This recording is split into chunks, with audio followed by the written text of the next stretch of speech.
Bon. Bismillahirrahmanirrahim. Assalamu alaikum. Donc, aujourd'hui, nous sommes réunis pour la 4e semaine pour faire la théorie de la reproduction sociale, limites, critiques et perspectives. C'est-à-dire, nous allons nous ancrer aujourd'hui, non pas dans les détails des concepts de base, mais nous allons critiquer nous allons faire en quelque sorte l'anatomie de cette théorie de Bourdieu et essayer de la critiquer. Donc, l'objectif du cours, c'est de présenter les fondements des théories il n'y a pas qu'une seule théorie, il y a des théories de la reproduction, en montrant comment elles ont rompu avec la vision de l'école comme vecteur exclusif, c'est-à-dire l'école classique, l'école républicaine. La théorie de l'école classique était que l'école était le seul vecteur, le seul acteur dans la vie de l'apprenant, alors que ce n'est pas le cas. Dans la théorie de la reproduction, ce n'est pas le vecteur exclusif de mobilité sociale. Nous analyserons les mécanismes structuraux qui perpétuent les inégalités avant d'introduire des concepts plus nuancés comme la résistance et les stratégies familiales. Donc, problématique du cours, la problématique de ce cours est de se poser la question autour de l'origine sociale, si c'est un puissant prédicteur de la réussite scolaire, et comment expliquer cette persistance des inégalités. L'école républicaine, est l'incarnation des inégalités. Comment utiliser ces inégalités, comment exploiter ces inégalités pour pouvoir atteindre la réussite. La réussite, non pas scolaire, mais la réussite sociale, comme nous ne cessons de le répéter. Donc, pour citer une petite statistique du CNRS, en France, les 10% d'élèves issus des milieux les plus favorisés, c'est-à-dire les milieux, on va dire classe moyenne, classe riche, les plus favorisés, obtiennent un score de 535 points en mathématiques contre 422 points pour les 10% d'élèves issus des milieux les plus défavorisés, c'est-à-dire la classe pauvre. Soit un écart de 113 points contre 94 points en moyenne dans l'OCDE.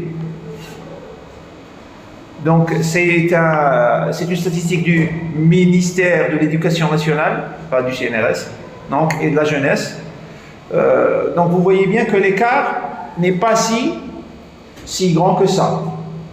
Donc, ce n'est pas que l'école qui pourrait être considérée comme un vecteur, comme un acteur essentiel dans l'étude, dans la réussite de l'élève.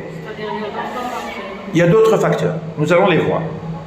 Donc, la reproduction culturelle, selon Pierre Bourdieu, nous avons vu la reproduction culturelle, et que pour Pierre Bourdieu, l'école est loin d'être un instrument de justice sociale. Il ne cesse de le répéter, Bourdieu, c'est-à-dire l'école républicaine, est le lieu des inégalités. Vous avez une population hétéroclite, hétérogène, donc vous avez plein d'écarts sociaux entre vos élèves. Ne prendre en considération que l'acteur pédagogique pourrait vous induire en erreur. Donc, l'école, elle participe activement à la reproduction des inégalités. Je cite Bourdieu, je le cite, l'école produit des illusions dont les effets sont loin d'être illusoires, c'est-à-dire on vient avec des illusions que venant à l'école, on va réussir. L'élève ou le parent, lorsqu'il envoie son enfant à l'école, il va dire tiens, je vais l'envoyer dans une bonne école, dans une école réputée, il va réussir parce que l'école est réputée. Alors que ça, c'est illusoire. Ce n'est pas que l'école qui va agir sur le facteur de réussite. Il y a d'autres facteurs. Donc ce facteur est illusoire. Donc la neutralité scolaire est un principe de la contribution la plus spécifique que l'école apporte la reproduction de l'ordre établi. Par suite, il faut essayer de mettre au jour les lois selon lesquelles elle reproduit la structure de la distribution du capital culturel. Le capital culturel dont on a parlé la dernière fois. Le capital culturel qui se segmente en 3 capitaux, qui sont le capital culturel incorporé, le capital culturel objectif et le capital culturel institutionnel ou institutionnalisé.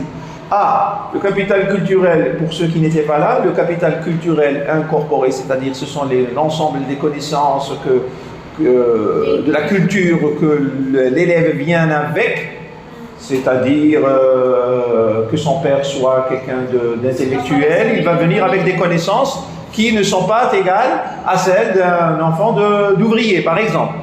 Vous avez le capital objectif, c'est-à-dire ce qu'il peut contribuer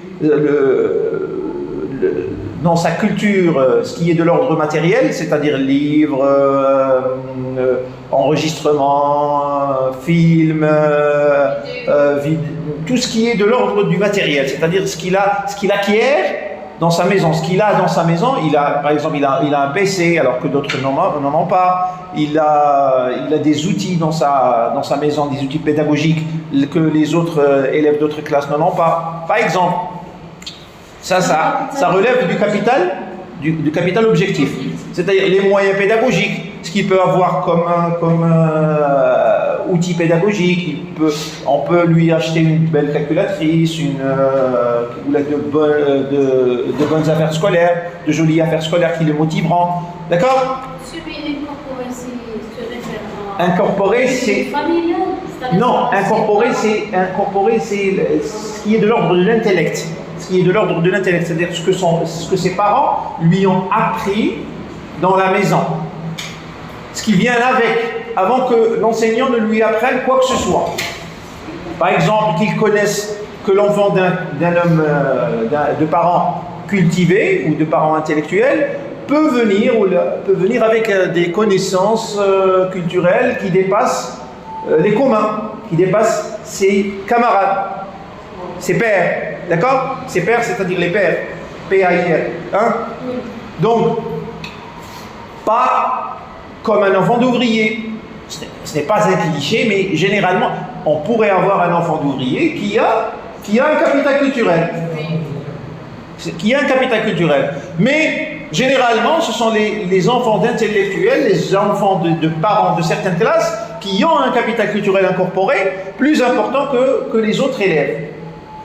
Qui ont un capital culturel objectif plus important que les autres élèves. Ils ont les moyens financiers d'avoir des livres à la maison, d'avoir un PC, d'avoir certaines affaires scolaires. Donc, c'est ce qui les avantage par rapport à d'autres élèves, qui fait que leur capital culturel objectif soit plus important que le capital objectif des autres élèves. Donc, nous avons le capital culturel incorporé, objectif et institutionnel ou institutionnalisé, c'est-à-dire que l'élève vienne avec des diplômes, avec des qualifications, avec, par exemple, un élève qui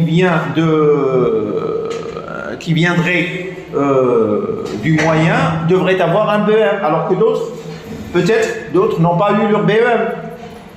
Dans le cas de l'enseignement moyen, on a donné l'exemple la dernière fois de la classe. Dès que vous, en tant qu'enseignant, vous mettez les pieds dans la classe des littéraires, par exemple, première année littéraire, vous avez d'emblée que bon nombre d'entre eux n'ont pas leur BEM. C'est-à-dire qu'ils ont été admis au lycée par le processus du passage, et non pas le BEM, ils n'ont pas eu leur brevet. Donc, c'est une sorte d'avoir une conception du capital culturel selon Bourdieu. Donc le capital culturel, ce sont les inégalités scolaires, déjà, d'emblée. au début, vous avez des inégalités scolaires. Donc, Bourdieu essaie de présenter la théorie de la reproduction comme un foyer fertile des inégalités.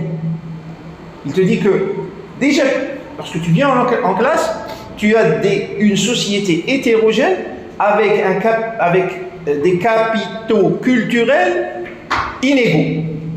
Différents, inégaux. Parce que, à l'école, c'est une sorte de compétition. Les élèves essayent d'avoir un certain rang, de certains résultats scolaires. C'est une compétition.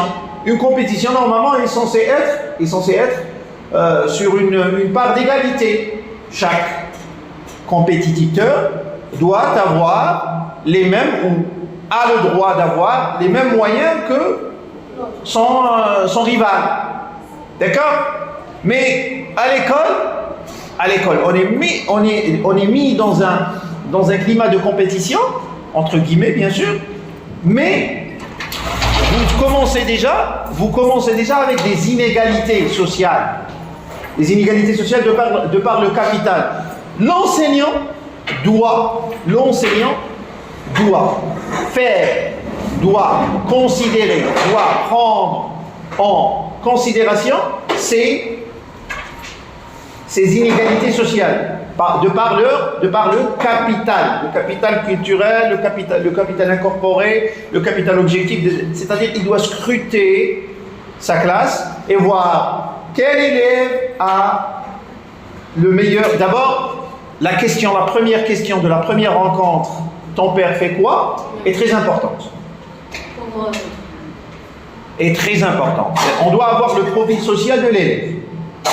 Le premier jour, la première rencontre, prenez une feuille, un stylo, écrivez vos parents, qu'est-ce qu'ils font? Où habitez-vous? Donc déjà, vous avez une idée sur le profil social, sur le capital culturel de chaque élève. Vous allez voir les élèves, qu'est-ce qu'ils ont le jour où vous allez ramener, les élèves vont ramener leur affaire, vous allez voir qui sont les élèves qui sont en quelque sorte privilégiés par rapport à d'autres de par leur matériel scolaire. Certains élèves peuvent se permettre de ramener un dictionnaire, d'avoir une tablette peut-être, un PC. Le jour où ils vont faire l'exposé, ils vont ramener peut-être un PC ou une tablette. Donc, vous voyez, vous commencez à déjà connaître le capital objectif de chaque élève. Si vous leur parlez par exemple de romans, en tant qu'enseignant de français, de romans où certains élèves vont, si vous enseignez dans certains quartiers, certains élèves vont répondre objectivement, c'est-à-dire vont dire « Oui, madame, non, nous avons ce roman dans la bibliothèque. » Donc déjà, vous connaissez qu'ils ont une bibliothèque. Donc, tous ces éléments-là sont à prendre en considération. Institutionnel ou institutionnalisé, vous avez déjà des élèves qui vont vous dire « Oui, moi j'ai été à la crèche », d'autres non. « Oui, moi j'ai été à l'école privée », d'autres non. D'accord? Donc c'est un capital institutionnel.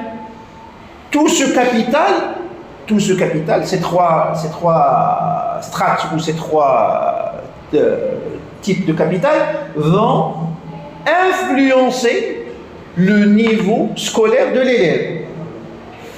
Soit l'influencer positivement ou négativement. C'est-à-dire, parfois un élève est lésé par l'excès de moyens qu'il a. Il a un excès de moyens. Il a le PC à la maison, peut-être un PC portable à lui seul, il a des moyens, c'est-à-dire il a une connexion, la connexion n'est pas considérée comme moyen privilégié maintenant, mais dans certaines régions, si. Dans certaines régions, si. Il a des livres à la maison, il a des parents cultivés, il ne fait pas d'efforts. Nous allons voir par la suite dans le TD, dans l'activité de TD, comment certains profils vont, malgré le fait qu'ils ont tous les moyens en classe, à la maison, ils sont lésés au point de ne pas fournir d'efforts. C'est-à-dire qu'ils disent, tiens, cette matière, par rapport à certaines matières, Par rapport à certains, il va dire, moi, cette matière, je ne suis pas vraiment concerné par cette matière, je connais tout. D'accord? Fais pas d'effort. Et ça va lui coûter cher par rapport à la note. Salam alaikum. Donc le capital culturel, l'habitus, je ne vais pas vous importuner avec les concepts qu'on a vus la dernière fois, parce qu'on va passer directement à la critique. Je ne fais qu'un rappel, pour ceux qui n'étaient pas encore là. Donc l'habitus, c'est un concept complémentaire qui explique comment les structures sociales s'intériorisent. Ce sont les habitudes. Je cite, l'habitus est à la fois le principe générateur des pratiques objectivement classables et le système de classement de ces pratiques. C'est dans la relation entre les deux capacités qui définissent l'habitus, capacité de produire des pratiques et des œuvres. C'est-à-dire comment l'individu, il va produire des habitudes, comment il marche, comment il parle, comment il s'habille, et des pratiques. Qu'est-ce que ça va influencer sur ses pratiques scolaires? D'accord? Comment il va s'exprimer en classe, comment il va répondre sur la feuille, comment il va écrire, son style de... comment il va prendre la feuille, où est-ce qu'il va écrire, qu'est-ce qu'il va ajouter dans la feuille. Donc tout ça, ça relève de l'habitus. Parfois, vous avez l'exemple concret en classe, peut-être vous étiez même vous étiez l'objet de la concrétisation de cet habitus. Parfois, vous voyez que certains garçons vont mettre certains motifs sur leur feuille de réponse. Certains filles ajoutent des cœurs, quelque chose comme ça. Donc tout ça, ça relève de l'habitus, c'est-à-dire le comportement, les visions des choses qui vont se répercuter sur les pratiques scolaires. D'accord? La critique. Maintenant, le plus important dans ce cours, c'est la critique, parce que ces concepts, nous les avons déjà vus dans le cours précédent. Bien que fondamentale, la théorie de Bourdieu, de la reproduction de Bourdieu, a été critiquée pour son caractère trop déterministe, c'est-à-dire il y a trop de détermination, c'est-à-dire c'est en quelque sorte une vision rigide, une vision assez empirique de l'éducation, alors que ce n'est pas une science exacte. N'est-ce pas? L'éducation n'est pas une science exacte, c'est-à-dire vous n'allez pas avoir A plus B égale à C. Il y a forcément la vision bourdieusienne est trop empirique, c'est-à-dire vous allez faire selon Bourdieu, vous allez considérer le capital culturel, le capital incorporé, le capital objectif, vous allez considérer le capital institutionnel, l'habitus et les résistances, vous allez avoir le résultat. C'est pas forcément ça. Ce n'est pas de la science exacte. Donc, c'est trop déterministe. En mettant l'accent sur les structures qui se reproduisent presque mécaniquement. Ce n'est pas une reproduction mécanique, c'est de la société. La société est un être vivant. Et du moment qu'on parle d'être vivant, on ne parle pas de science exacte. Donc, ça pourrait s'appliquer à un certain modèle, mais pas à tous les modèles. D'accord? Donc, elle laisse peu de place à l'action individuelle. Parce que, ici, nous parlons de société. Et lorsqu'on parle de société, on parle de groupe. C'est-à-dire, ce n'est pas que l'individu, l'élève lui-même, dans l'étude de Bourdieu, le facteur variable n'est pas que l'individu lui-même, c'est sa société, la famille, l'école, les amis, le club, tout ça. Tout. Alors qu'il y a un individu qui est le centre de cette variable. Tout ce qui est autour pourrait être considéré. Mais le plus important, c'est l'individu. C'est-à-dire parfois, l'individu réussit réussit ou échoue, malgré tous les facteurs qui pourraient être favorables ou défavorables à sa réussite.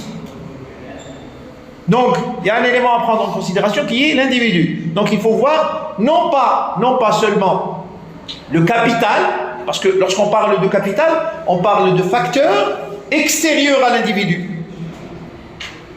Capital culturel, c'est ce que ses parents lui ont appris. Donc, extérieur. Par capital objectif, c'est ce que ses parents lui ont acheté. Mais c'est pas que les parents. Sa société, on va dire sa société. C'est ce que sa société lui fournit. Mais généralement, le plus proche, c'est la famille, c'est les parents. Ah, capital institutionnel, c'est l'école dans laquelle il a appris. Mais, lui, où est-il dans tout ça? Donc il y a le facteur individuel, qui relève non pas de la sociologie, mais de la psychologie. Ce n'est pas de la sociologie, c'est de la psychologie de l'élève. Donc, vous en tant qu'éducateur, en tant qu'enseignant, lorsque vous vous mettez en classe, ne vous laissez pas biaiser par la société de l'élève. Certes, c'est très important à apprendre, c'est très important à connaître, mais ce n'est pas que la société qui va influer. Parfois, l'élève a une si forte personnalité, ou une si faible personnalité, qu'il pourrait, malgré tous les éléments défavorables, réussir, ou malgré tous les éléments favorables, échouer. D'accord?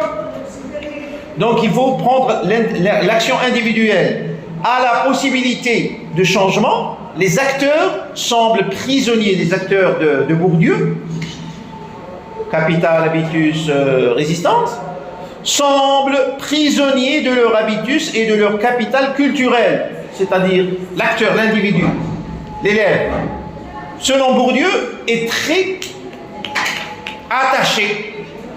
L'individu, c'est la variable, le mutaghayyir, l'étude. Parce que dans toute étude que nous faisons, dans n'importe quelle discipline, il y a toujours une variable et une constante. Mutaghayyir ou thabit. Ce qui est constant, c'est l'école, avec toutes ses institutions, ses lois, ses programmes. Ça, c'est constant. L'école, le principe de l'école la dernière fois, qu'est-ce qu'on a dit? On a dit que l'école est indifférente aux différences. Ça, c'est le premier principe de l'école. L'école est une administration, est une institution qui doit obéir à des règles, à des programmes, à des résultats. D'accord? Donc l'école ne va pas changer pour un tel ou un tel. D'accord? Mais tu te dis l'école, l'Zayd ou l'Amr. Elle va garder son trajet, sa trajectoire. Ah, mais la variable dans l'étude de Bourdieu, c'est bien l'individu. L'individu dans sa société. Et l'individu dans sa société de Bourdieu semble être prisonnier au capital, habitus et résistance. C'est-à-dire, il est le produit, selon Bourdieu, il est le produit indispensable, le produit déterminé de ces trois facteurs. D'accord? Alors ce n'est pas le cas. Donc il est pris dans le piège social, il est impossible d'extraire cet individu selon Bourdieu. Donc cette vision de reproductiviste, c'est une vision reproductiviste. On a dit la dernière fois que ce suffixe iste est souvent péjoratif. Cette vision reproductiviste, peine à expliquer les parcours réussis exceptionnels d'enfants de milieux populaires. C'est-à-dire qu'il y a des enfants de milieux populaires qui ont réussi, et réussi vraiment la réussite. Ils ont réussi d'une façon exceptionnelle. Donc, comment les expliquer? Ah, là, nous pourrions dire à cette critique que cette réussite exceptionnelle, c'est en quelque sorte l'exception qui confirme la règle. C'est l'exception qui confirme la règle. Ce qui veut dire que la règle, elle est générale. C'est vrai que le milieu social détermine en quelque sorte la réussite scolaire.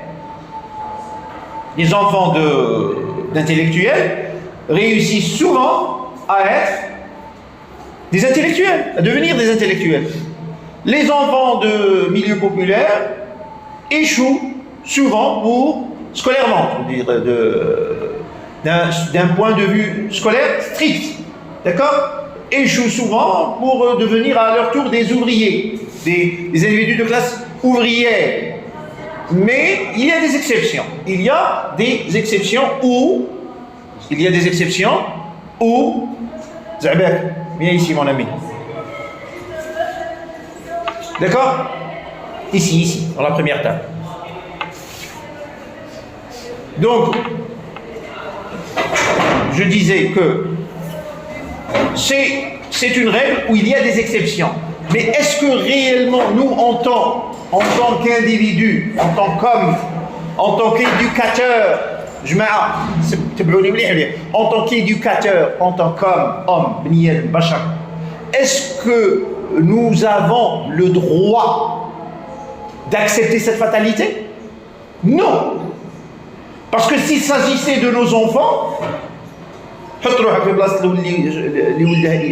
dont le fils a échoué sur le plan scolaire, vous allez dire non, j'accepte pas l'échec de mon enfant. Il doit réussir. N'est-ce pas? Donc, ce n'est pas nous ne parlons pas de matière, mais d'individu. Cette réussite, cette exception pourrait être acceptée sur le plan matériel, c'est-à-dire s'il s'agissait d'une étude concernant n'importe quelle étude biologique ou physique ou n'importe quoi, c'est l'exception qui confirme la règle. Nous pourrions accepter cette règle. Mais du point de vue social, nous devons, en tant qu'homme, en tant que citoyen, essayer d'élargir plus le panel exceptionnel qui réussit malgré les structures sociales allant à son encontre.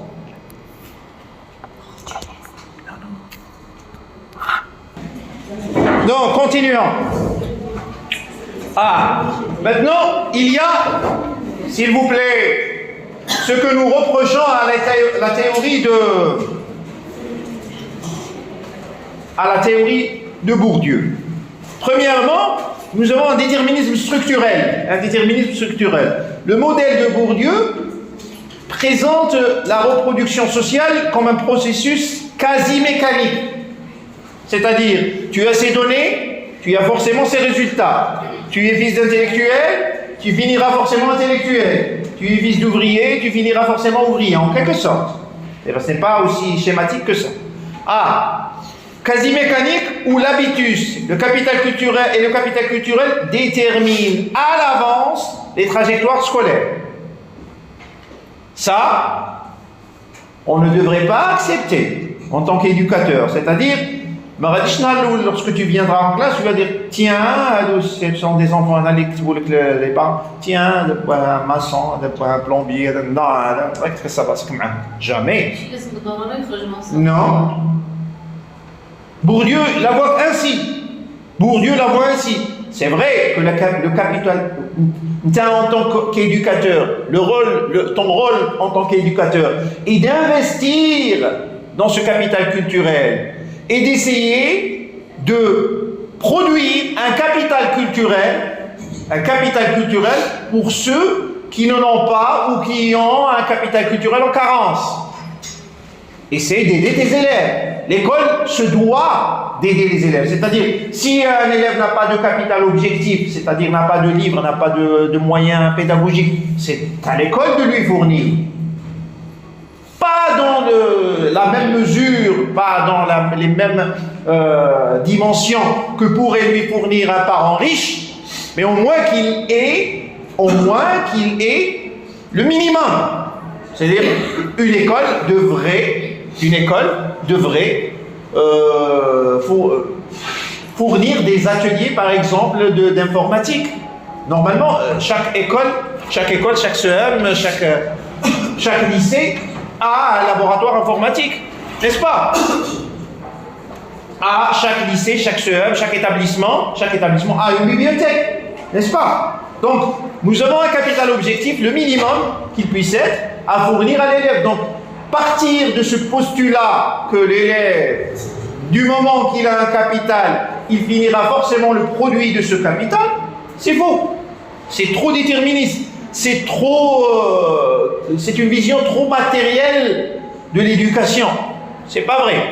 Donc, l'invisibilisation des marges, ce que nous reprochons, des marges de manœuvre individuelles, ce que nous reprochons à la théorie de Bourdieu, la reproduction de Bourdieu. Deuxièmement, nous avons dit, premièrement, un déterminisme structurel, qui est faux, complètement faux. C'est-à-dire que ce n'est pas forcément qu'on est, quand on a un certain capital, qu'on finit forcément le produit de ce capital, on a la volonté individuelle, on a ce que l'école pourrait fournir comme capital, surtout dans les temps modernes, où l'école, il y a une massification de la scolarisation, où l'école a un budget, alloue un budget plus important, dans surtout dans notre pays, c'est-à-dire nous avons dans chaque école des moyens matériels assez importants,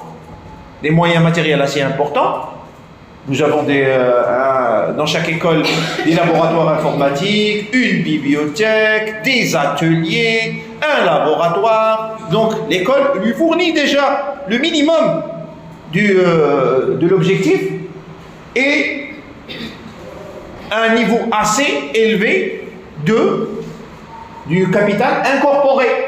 C'est-à-dire on lui apprend plein de choses par rapport à sa culture, par rapport au savoir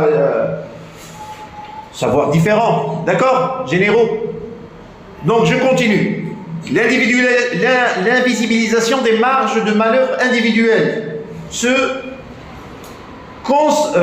concentrant sur les régularités statistiques et les tendances lourdes, c'est-à-dire nous avons des statistiques générales. Ça y est, du moment qu'on a des statistiques que 20 ou 30% des enfants de classe moyenne et riche qui constituent la totalité des scolarisés va réussir à faire des études supérieures, 20 à 30% de la classe ouvrière va réussir à faire des études professionnelles, le reste, il va échouer sur le plan scolaire. Ça, par exemple, c'est une étude. Ça, c'est une étude générale, lourde, massive, pardon. Donc, cette étude ne juge pas des individualités. C'est aller à appliquer ces études massives, statistiques massives à l'individu, c'est se leurrer, n'est-ce pas? Donc, c'est ce qu'on reproche à la théorie de reproduction de Bourdieu, c'est qu'elle s'appuie sur les études massives, lourdes, sociétales, alors que ce n'est pas le cas. Normalement, l'éducation est un phénomène de pratique, de terrain. C'est-à-dire chaque cas est exceptionnel, chaque cas est individuel. Vous, en tant qu'éducateur, si vous rentrez avec la vision de reproduction de Bourdieu, vous allez négliger une bonne part de votre société scolaire. Vous allez déjà dire que, tiens, cette société ne va pas réussir. Nous allons travailler avec celle-ci. Alors que ce n'est pas le cas. Il y a des individualités qui peuvent réussir. Échec à expliquer les exceptions statistiques. Il y a des exceptions. Il y a des exceptions où les enfants de quartiers populaires réussissent l'exceptionnel. Donc, la théorie de Bourdieu échoue à expliquer ces exceptions. Donc, le modèle ne rend pas compte de manière satisfaisante des transfuges de classe. Ces enfants d'ouvriers qui accèdent au plus haut diplôme. Il y a des enfants d'ouvriers qui arrivent à faire l'exception, à réussir. Là, en Algérie, on ne pose pas cette question, n'est-ce pas? Parce que nous avons plein d'enfants d'ouvriers, d'enfants de classe pauvre, qui réussissent. Donc vous voyez bien que nous parlons de l'évolution de la théorie d'éducation, parce que ça, c'est les années 60-70. Ça, c'est les années 60-70. Nous l'avons bien souligné au début du cours. Donc les années 60-70, il y avait déjà cette stratification de la société qui existait dans l'avant-guerre. Donc nous voyons déjà que enfant d'ouvrier, enfant de bourgeois. Enfant de bourgeois va réussir, enfant d'ouvrier, non. Donc, ce n'est pas le cas. Mais,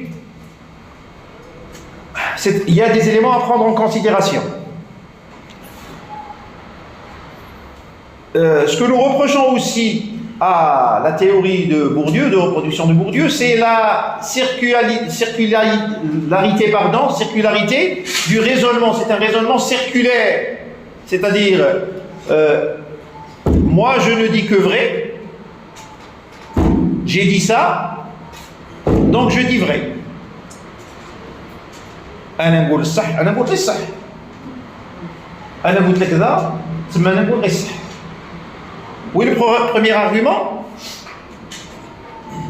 moi je ne dis que vrai. Donc c'était un argument circulaire, c'est-à-dire ce qui devient l'argument du résultat est bien le postulat du départ. Le postulat du départ devient l'argument du résultat. Le postulat est que les enfants de classe ouvrière vont devenir des ouvriers, les enfants de classe moyenne et riche vont devenir des intellectuels. Alors le postulat, on va partir vers le terrain pour confirmer le postulat, alors que le postulat lui-même va devenir l'argument du résultat. D'accord ? J'explique. Certains critiques soulignent un risque de tautologie. On explique la réussite scolaire par le capital culturel. La réussite scolaire, on va l'expliquer par le capital culturel et l'habitus. Mais on mesure le capital culturel par la réussite scolaire. Ça y est ? On va expliquer la réussite. Dis-vous les résultats. On va expliquer la réussite par quoi ? La partie d'enfants qui ont réussi, d'élèves qui ont réussi, sont des enfants d'intellectuels. Donc, notre premier postulat est juste. C'est un argument, c'est une argumentation circulaire. C'est une circularité de l'argumentation. Ça ne devrait pas être ainsi. C'est un sophisme. C'est un discours fallacieux. En linguistique, on appelle ça un discours fallacieux. C'est du sophisme. C'est même sophisme. Safsata. C'est même safsata ou non, c'est même je vais. Les sophismes. How to les sophismes. Soufisme. Soufisme, sophia. Sophisme. Sophisme. Donc, négligence, ce que nous reprochons aussi, c'est la négligence des transformations institutionnelles. La théorie prend compte. Quelle école ? L'école des années 60 à 70. Mais l'école a évolué depuis. Ce n'est pas la même école. Ce n'est pas l'école où il y a un cours magistral seulement. L'école des années 60-70, c'était un petit peu la manière, la théorie ou l'approche grammaire traditionnelle, c'est-à-dire un cours magistral devant des élèves qui vont s'appuyer totalement sur le cours. Tout savoir de la matière est fourni par le cours seulement. Alors que maintenant, l'école a évolué, la société a évolué. Ce n'est pas la même société, ce n'est pas la même école. L'école maintenant, comme on vient de le dire, l'école fournit une connexion, des laboratoires d'informatique, une bibliothèque. Parfois, il y a des écoles où il y a même un accompagnement, un tutorat, c'est-à-dire que l'élève, par exemple, à l'université, nous avons le tutorat. L'étudiant n'est pas en contact avec l'enseignant qu'en classe. Il n'y a pas un phénomène de tutorat entre nous, entre nous, moi et vous. Chez Obouni, il n'y a pas un phénomène de tutorat? Si, Michel, comme tu le WhatsApp, on s'envoie des emails, on se contacte même à la maison. Donc il y a un phénomène de tutorat. Vous êtes en contact avec l'enseignant, non seulement en classe, mais aussi en dehors de la classe. Donc vous voyez bien que l'école a changé, la société a changé. Donc celui qui ne pouvait pas réussir dans les années 60-70 parce qu'il était un enfant d'ouvrier, maintenant il le peut, parce qu'il a tous les moyens de pouvoir être en contact avec son enseignant d'une façon assez constante. Il a les moyens de documentation inusuels, c'est-à-dire pas que des livres, vous avez des documents PDF, vous avez l'internet, vous avez la bibliothèque matérielle qui est à votre disposition de 8h jusqu'à 22h. Donc tout ça fait que le capital, la notion de capital culturel change.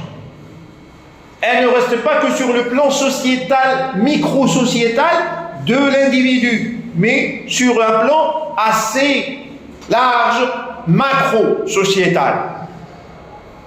C'est-à-dire votre société d'enseignement, qui était dans les années 60-70 votre famille, et ce que pouvait fournir votre famille à vous, ce que pouvait vous fournir votre famille comme moyen matériel, est devenu, dans le temps et par le temps, plus large. C'est-à-dire, ce n'est pas que votre famille qui va vous fournir les moyens pédagogiques. Il y a d'autres sociétés qui peuvent vous fournir l'université, l'école, la bibliothèque, l'internet. Donc, la théorie de la reproduction ne prend pas compte de l'évolution. Donc, elle est inapplicable strictement dans le cadre de notre société. Elle est importante. Il y a des notions qui sont importantes. Des notions, des concepts qui sont très importants à apprendre, c'est-à-dire à prendre en considération. Lorsque vous venez, vous, en tant qu'éducateur en classe, vous devez prendre en considération le capital culturel. Mais ce n'est pas à prendre strictement en considération. Donc la reproduction sociétale et la résistance selon Paul Willis. Nous avons aussi la théorie de Paul Willis. Paul Willis qui était un sociologue et ethnologue britannique. Nous allons voir une autre école, parce que Bourdieu, c'est l'école. C'est quelle école? Française. Maintenant, nous allons voir Paul Willis qui est britannique. Donc, l'opposition est la culture anti-école. Il y a des individus, des élèves qui sont anti-école, qui ne veulent pas de l'école, qui ne veulent pas de ce que leur impose l'école. Ces individus-là, Paul Willis les appelle les lats. Je cite, dans son ouvrage majeur, L'école des ouvriers, Paul Willis adopte une perspective ethnographique pour étudier un groupe de jeunes garçons de milieux populaires anglais, les lats. Il les appelle les lats, ou ils sont appelés les lats. Ce sont des individus qui se rebellent contre l'école, contre l'ordre de l'école, qui ne veulent pas s'instruire, qui ne veulent pas être éduqués par l'école. Ils viennent avec une résistance, qu'ils sont enfants d'ouvriers et qu'ils deviendront ouvriers. D'accord? Pour eux, la virilité, c'est de ne pas être intellectuel. Et nous sommes parfois dans l'école, au sein de l'école algérienne, face à certains individus de cette mentalité, de ce raisonnement. Il y a des élèves qui considèrent que s'instruire, c'est quelque chose de dévalorisant. S'instruire, c'est un manque de virilité, c'est-à-dire ils dénigrent, parfois vous avez des individus qui dénigrent l'élève premier de la classe. Ils disent Qarraï, Khabbash. C'est du dénigrement. Ah, on dit avec le Khabbash de la classe, avec le Qarraï. C'est du dénigrement. C'est de la discrimination. Mais ça émane d'un raisonnement de l'être, c'est-à-dire d'individus qui se rebellent contre l'ordre de l'école, contre, pour eux, entre guillemets, c'est l'hégémonie de l'école. Haymana. D'accord? Donc le concept de résistance, nous allons expliquer ce concept de résistance chez Willis. La résistance, c'est l'attitude des lettres qui n'est pas qu'une simple déviance. C'est-à-dire, ce n'est pas seulement une déviance. Ils ne se considèrent pas, les lettres ne se considèrent pas comme des...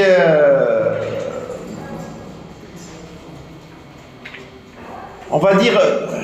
ne se considèrent pas comme des dépravés de la société. Non, ne se considèrent pas comme une aberration du système. Non, pour eux, ils sont la norme.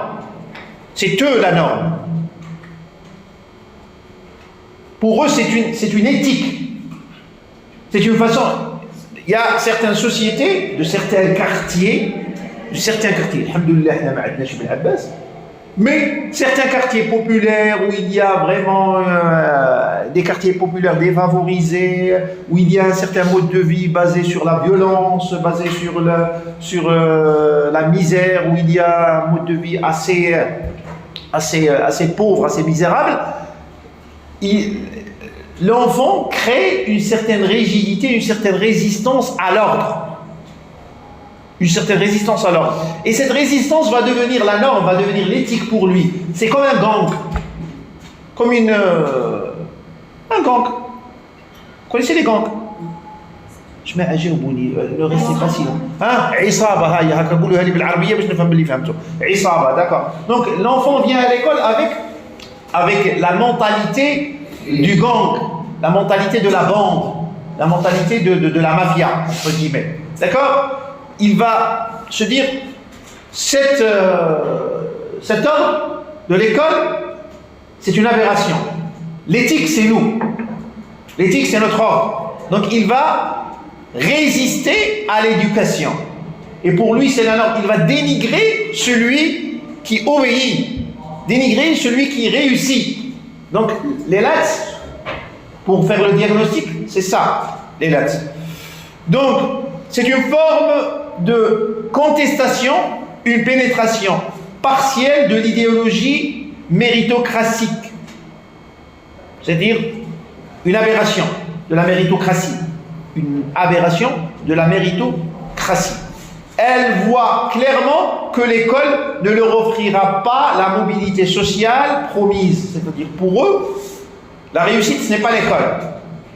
La réussite, c'est autre chose. La réussite, c'est de devenir un ouvrier, de faire une entreprise, encore pire, de devenir un mafieux.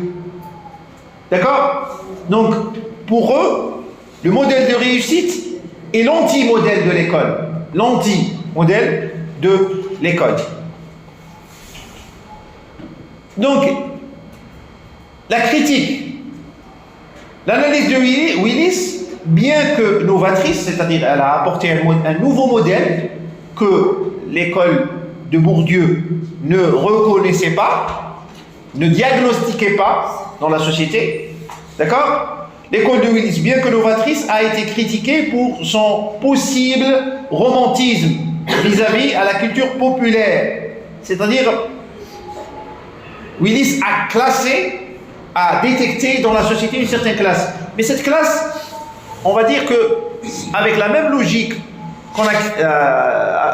avec laquelle on a critiqué la théorie de Bourdieu, nous allons dire que généraliser ce modèle, c'est falsifier la société scolaire. C'est-à-dire, ce modèle est propre à certaines sociétés. C'est vrai, ça existe. Comme Bourdieu a dit que les enfants de riches vont devenir, les enfants d'intellectuels, vont devenir intellectuels, les enfants de... Ce modèle existe. Certainement, dans certaines sociétés, certainement, dans certains cas, certainement. Mais le généraliser, c'est falsifier les données de la société scolaire. C'est-à-dire, c'est falsifier les concepts de l'étude scolaire, de l'étude éducative. Ce n'est pas à tous les modèles que pourrait s'appliquer ce modèle des lettres. C'est-à-dire, ce n'est pas tout enfant qui résiste. Ce n'est pas tout enfant qui résiste à l'ordre scolaire qui est considéré comme un lettre.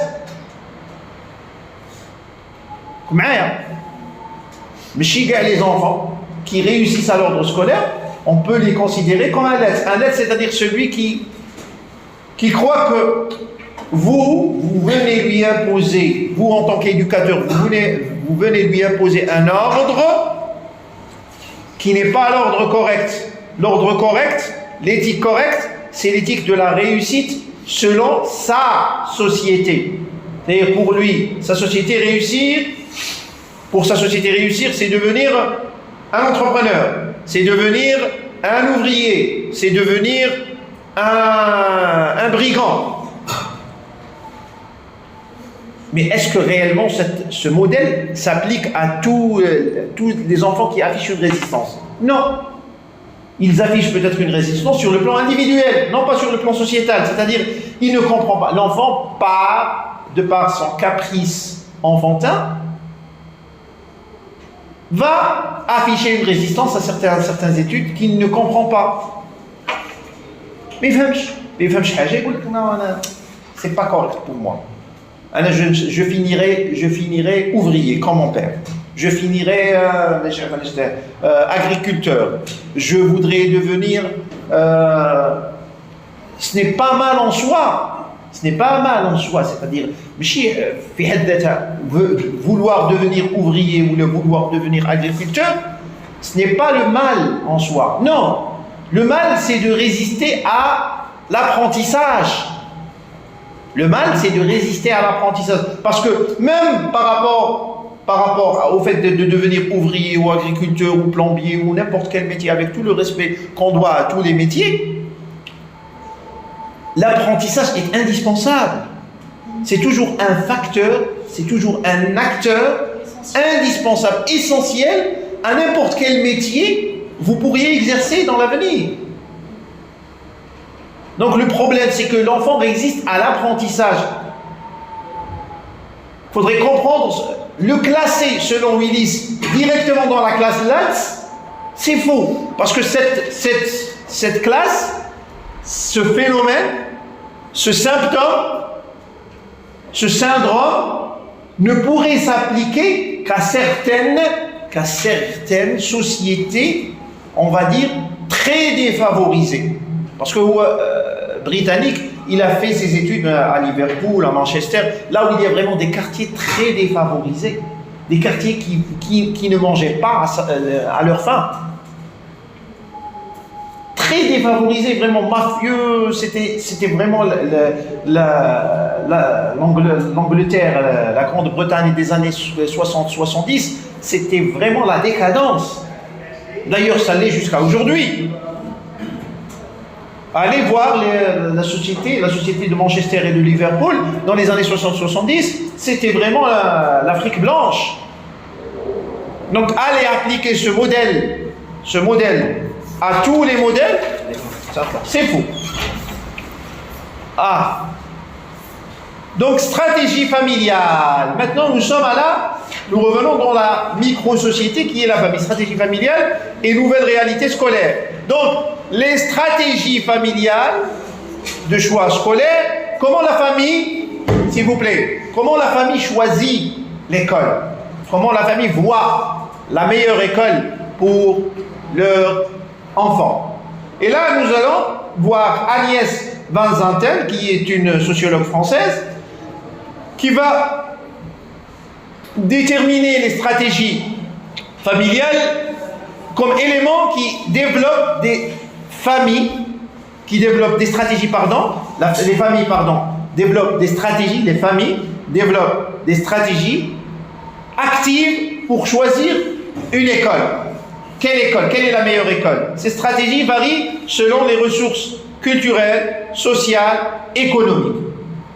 Culturelles, sociales, économiques, dont disposent les familles. Nous sommes toujours dans les années 60-70. Nous voyons l'évolution. Parce que dans le cadre algérien, si on applique ça dans le cadre algérien, qu'est-ce qu'on a comme école dans le cadre algérien?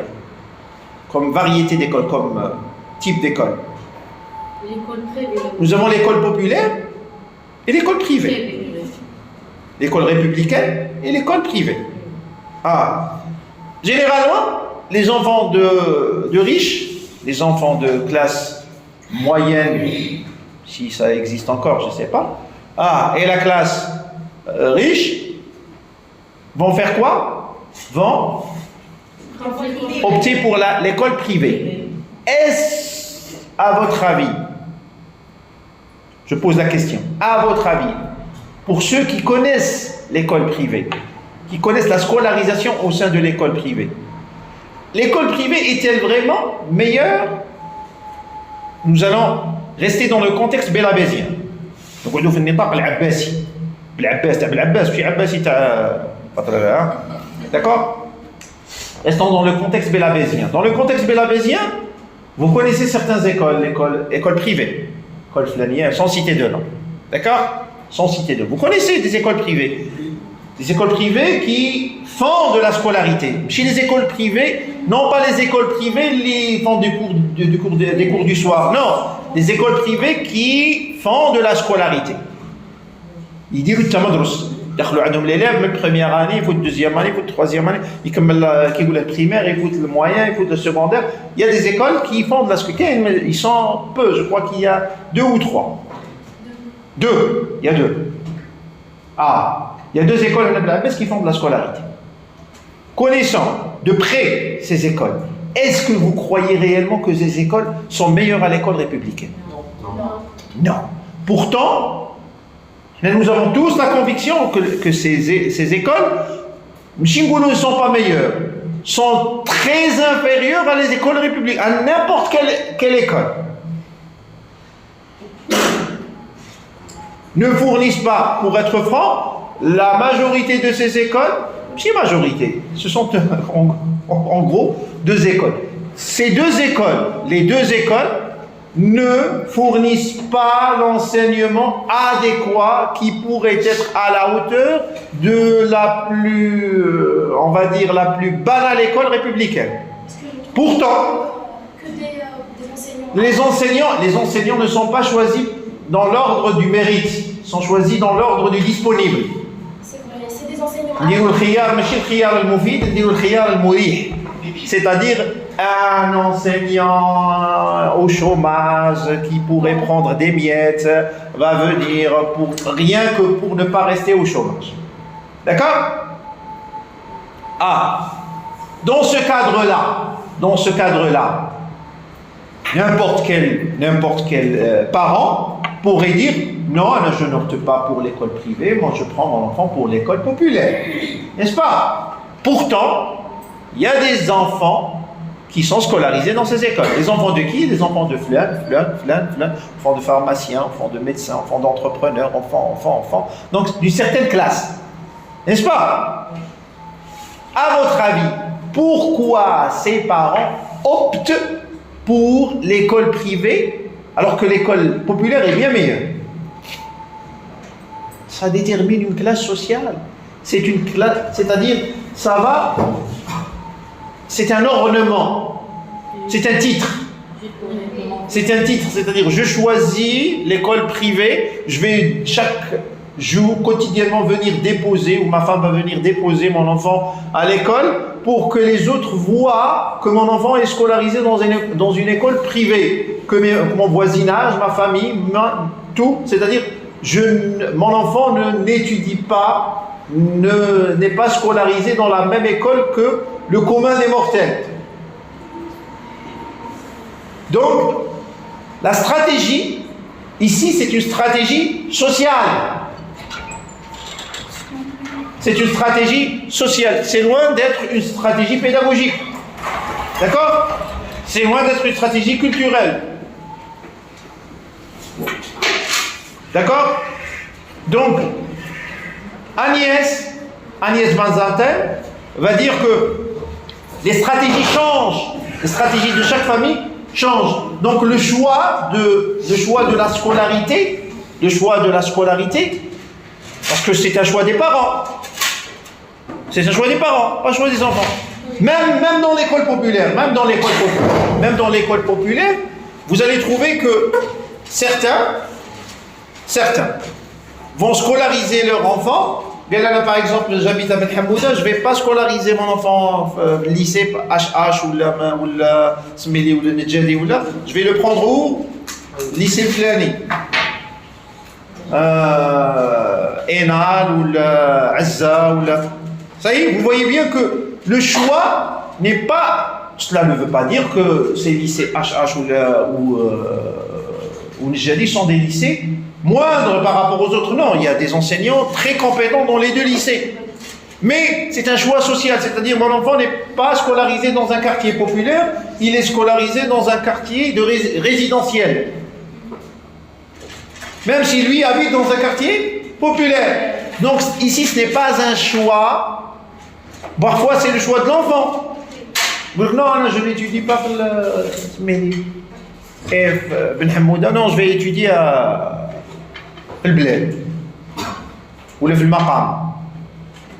D'accord? Donc vous voyez bien que le choix n'est pas un choix. Donc à vous en tant qu'éducateur de détecter qui vient de quelle région ou de quel quartier pour voir les écarts sociaux et comment le choix de l'école a été fait.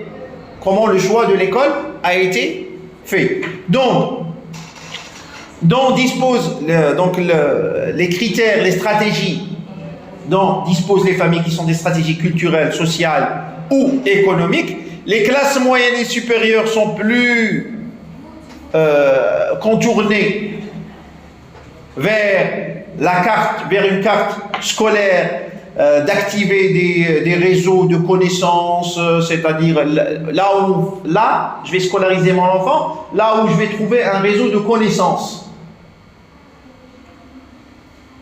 Je vais fréquenter les bourgeois pour faire quoi? Pour faire un réseau de connaissances.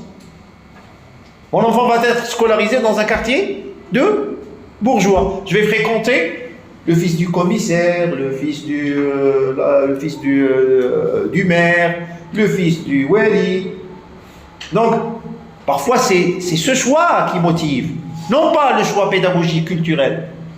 Donc, il faut voir comment sont les stratégies de choix de l'école. Donc, cette stratégie a tendance à s'estomper avec l'école populaire, c'est-à-dire généralement,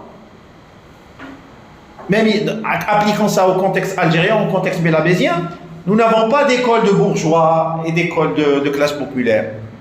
Bien qu'il reste des nuances comme on vient de le dire,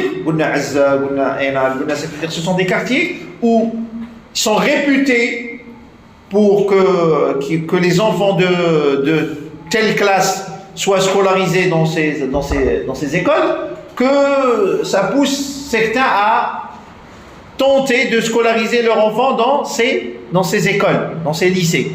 Donc, ne serait-ce que la réputation. Ne serait-ce que la réputation qui pousse à scolariser.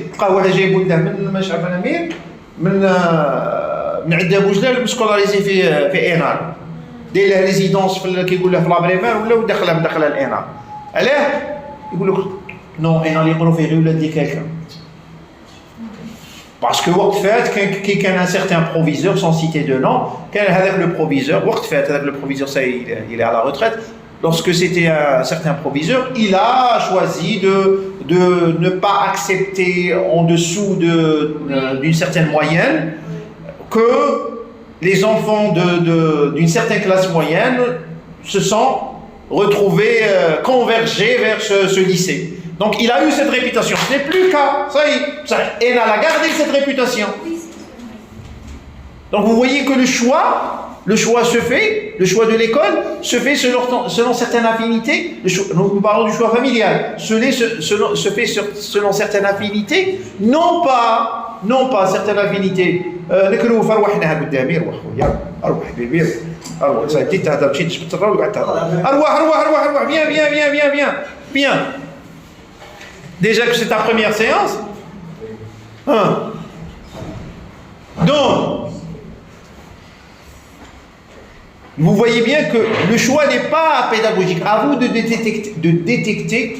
Parfois c'est pénible même pour l'enfant. C'est un choix parental, mais c'est pénible. Imaginez un enfant qui vient par exemple de Edda Boujlal, Macroné. Oui. De Edda Boujlal, il vient jusqu'à Iran. C'est vraiment le parcours du combattant, je mets là.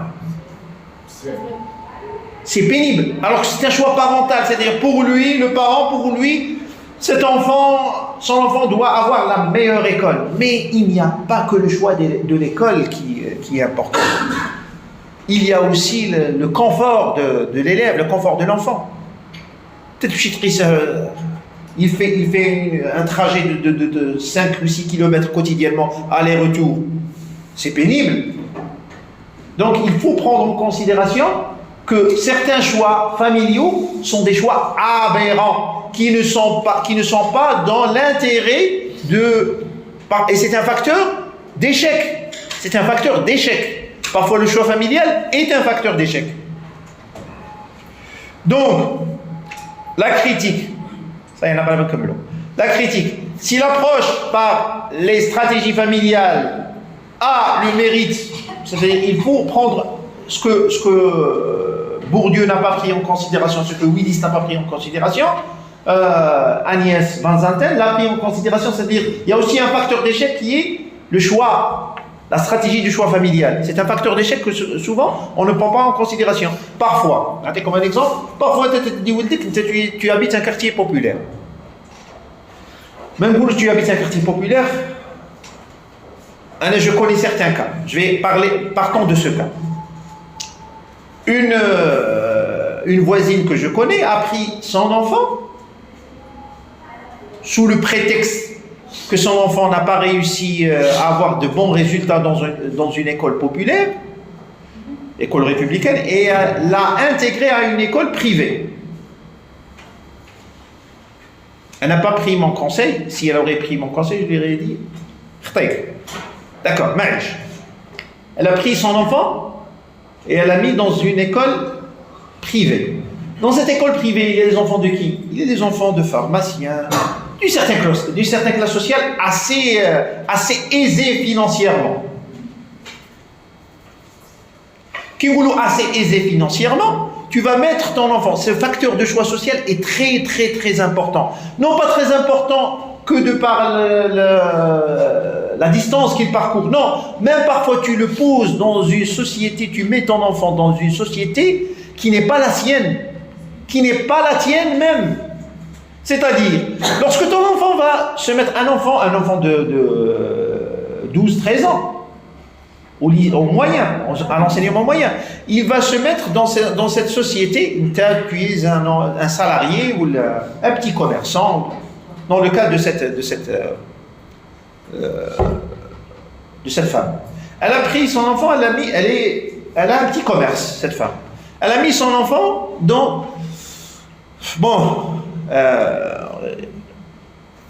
elle a eu du mal à joindre les deux bouts. Déjà qu'on paye, on paye, je crois, 22 000 ou 23 000 dinars mensuels. Et elle a mis son enfant dans cette école. L'enfant va se mettre à fréquenter une société qui va lui dire, des enfants qui vont dire, déjà au premier trimestre, on est à la rentrée des vacances d'été, on va dire, tiens, où tu as passé tes vacances? J'ai passé mes vacances en Espagne. J'ai passé mes vacances en Turquie. L'enfant déjà se retrouve. D'accord? Les enfants vont commencer à apporter leurs affaires scolaires. Des enfants de moyens qui ont tous un PC portable. Tous un PC portable. Chacun a un PC portable. Il dit l'enfant de 13 ans, parce qu'il est fils d'ouvrier ou le fils de petit commerçant, il dit maman, ils ont tous un PC portable. J'en ai pas. Donc, vous voyez le facteur, ce qui était un choix familial au début, est devenu un facteur d'échec de l'enfant. Donc, le choix familial de l'école est très important. Ce que Bourdieu n'a pas pris en considération, ce que Willis n'a pas pris en considération. Donc, le choix, mettez votre enfant, il faut que l'enfant soit comme un poisson dans l'eau dans sa société. C'est-à-dire, il voit que des enfants comme lui, ou proches. D'accord? Mais tu sais, tu habites, tu es d'une certaine classe sociale, chauffe, avec tout le respect qu'on doit à toutes les classes sociales. Mais ربي خلق وفرق. طيب فرق في القدرات وفرق في الرزق. n'est-ce pas؟ غادي تاكل بعضك تدي غير رزقك. تقطع روحك تدي غير رزقك. هذا رزقك في الدنيا، داكور؟ ما قلناش رزقك غادي تدي ماش عارف انا. هذا ربي يكون كاتب لك تكون très riche. Mais allez mettre ton enfant dans un quartier résidentiel où il va fréquenter des enfants qui vont dire qu'ils ont passé leurs vacances en Espagne, en Turquie, en Égypte, وهو كان كيقول لها ان شاء الله خلاص زوج خطرات في هذه 5 سنين اللي فاتت. Donc, vous allez mettre votre enfant dans un environnement qui n'est pas le sien. C'est un facteur d'échec. D'accord? Ah, pour conclure, nous pouvons dire que nous avons vu comment la théorie de reproduction et les théories de reproduction ont profondément renouvelé la sociologie, c'est-à-dire dans la sociologie et de l'éducation, le seul facteur était l'école. Alors qu'avec la théorie de reproduction, nous avons vu plein d'autres facteurs. Nous avons vu le facteur culturel, sociologique, matériel, microsociologique, macrosociologique, le facteur de la société scolaire, comment faire le choix de l'école. Donc tous ces microsociologiques, c'est-à-dire la famille, macrosociologique, c'est-à-dire la société globale de l'enfant, c'est-à-dire tout ce qu'il fréquente comme société. Donc tout ça, nous avons vu le facteur individuel de l'enfant, sa volonté de réussir, tout ça. Donc c'est une ouverture aujourd'hui vers le débat en se concentrant sur la notion de la démocratisation ségrégative. Comment construire une école vraiment inclusive, une école qui inclut. Inclusive, c'est difficile. C'est vraiment difficile. Pourquoi? Voire même impossible. Parce qu'au sein des différences sociales, en Algérie, on n'a pas de très grandes différences sociales. On n'a pas, mais sur le plan universel, c'est impossible. En Algérie, surtout dans notre société bélavésienne, on n'a pas de très grandes différences sociales. C'est-à-dire des différences sociales qui pourraient se voir. Riches et pauvres, il n'y a pas vraiment un grand écart entre riches et pauvres sur le plan de, on va dire, de la... Non seulement visuel, mais sur la qualité de vie essentielle. C'est-à-dire, généralement, le pauvre et le riche ont presque les... sur le plan essentiel, ils ont presque les mêmes moyens. Presque. C'est-à-dire même entre école privée et école populaire, l'école privée ne va pas offrir la 5G ou ne va pas enseigner par des hologrammes l'école. Hein? L'école privée a à peu près les mêmes moyens que l'école populaire. On a même dit que sur certains plans, l'école populaire est bien meilleure que l'école privée. Bien. Au-dessus de l'école privée. Donc la question de la reproduction des inégalités reste plus que jamais au cœur des préoccupations des citoyens